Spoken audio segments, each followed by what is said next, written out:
Hey everyone, welcome back to Harry Potter Folklore, and man do I have a pretty crazy what if scenario for you all today. Now you've probably guessed by the title that we are going to change Harry's destiny today and work out what would actually happen if he turned evil and joined Voldemort. Well, even if you don't want to believe he'd turn evil, we're still going to work out what would happen if he joined Voldemort, and maybe for those of you who are really against it, we're going to go full force with this. We are all pretty much aware that it would take a lot for Harry to join the man that killed his parents, along with so many others, but what if that was the case? What if Harry had been so frustrated with everything in his life up until that point? What if he carried huge resentment to those who hid him away from the Wizarding World and condemned him to the rather questionable upbringing? No, I can't even use that to describe it. Miserable. It was an absolute miserable upbringing for him, and Harry finally decides to claim power and become a commanding presence alongside the Dark Lord. Now that is the only somewhat logical explanation for why I believe he turned his back on everyone, because as I said, it's highly unlikely, but in this video he has. So let's get straight into it. Let's get to the point. The final straw for Harry is realizing that he was just a pawn in Dumbledore's plan to defeat the Dark Lord. He was, as the quote goes, raised like a pig for slaughter. He feels as if he has no value to anyone, only to contribute to victory regardless of whether he lives or dies. He decides to proposition the Dark Lord, and to everyone's complete shock, the Dark Lord accepts.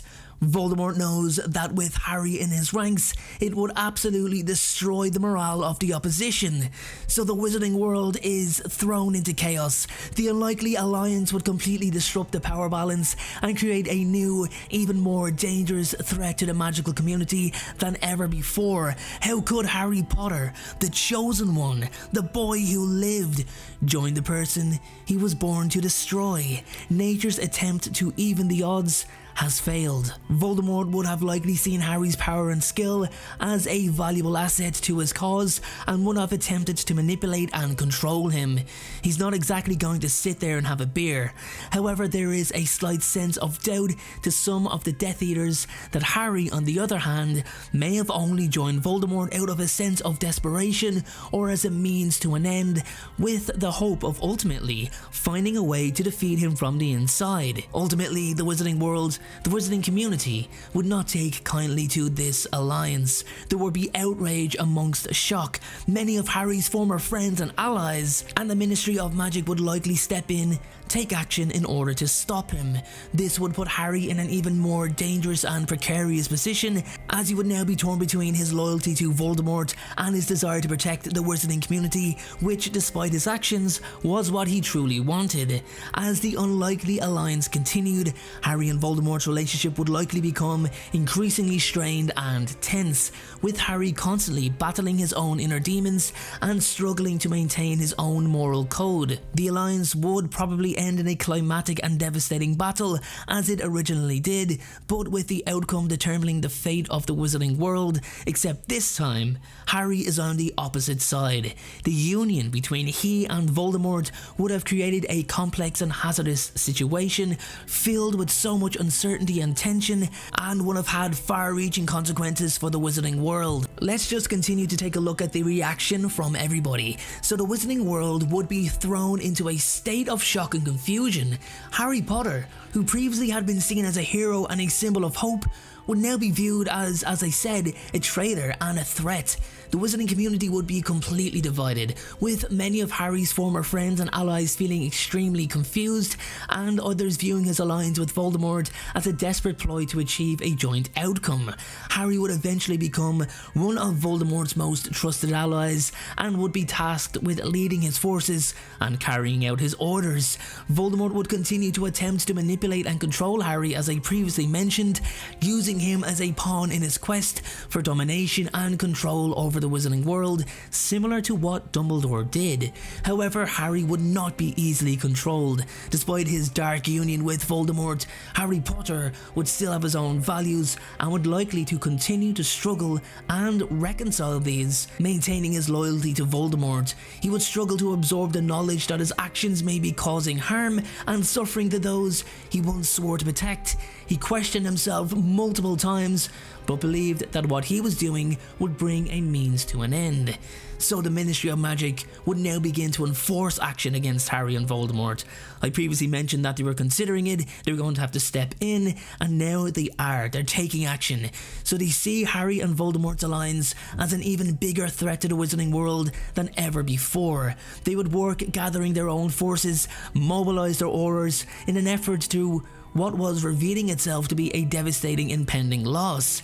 This would create a very dangerous situation, with Harry now caught in the middle and torn between two sides. He had Voldemort on one end and the people he once held most dear on the other. As the two wizards continued to work together, the media dubbed it as the Dark Union. Tensions would rise, and the previously strained relationship between Harry and Voldemort would now become stronger as several missions carried out under the latter's leadership were very successful, highly successful, earning the respect of several Death Eaters. However, despite this, Harry was the good guy for years. He fought Voldemort for years, so actions and motives would be constantly scrutinised, and he would be forced to constantly prove his loyalty to Voldemort on behalf of the Death Eaters, you could say. The Dark Lord, although pleased with Harry's contributions, would never see him as his equal. That was never going to happen. But when would victory be secure? When everyone is dead. Voldemort loudly proclaims to a rapturous response and a grin from Harry. Everyone on both sides would have seen their character tested, and it was certain that the course of history would be changed forever, along with the lives of all of those involved. Ron and Hermione can't bring themselves to accept the situation, which limits their effectiveness stopping Voldemort, because that means they have to stop Harry.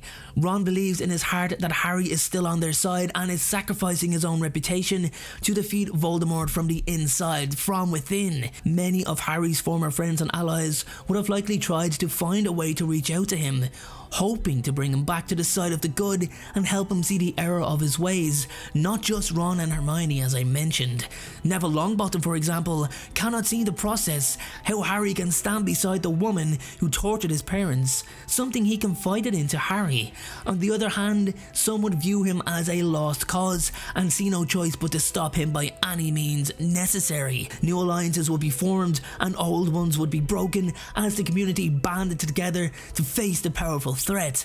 The Ministry of Magic would be forced to work with other magical organisations and communities to find a way to defeat Voldemort and Harry, a task that would require great sacrifice and courage. As I mentioned, the outcome of the conflict would have had far-reaching consequences for the wizarding world. What do I mean? Well, it's kind of impossible to predict exactly what would have happened, but it is clear that the wizarding world would have been forever altered by Harry's betrayal. Additionally, he would have been likely required to carry out further orders and actions that went against his own personal beliefs and values. This would have included killing or injuring individuals who were once his friends or allies, as well as engaging in acts of violence and destruction against the wizarding community.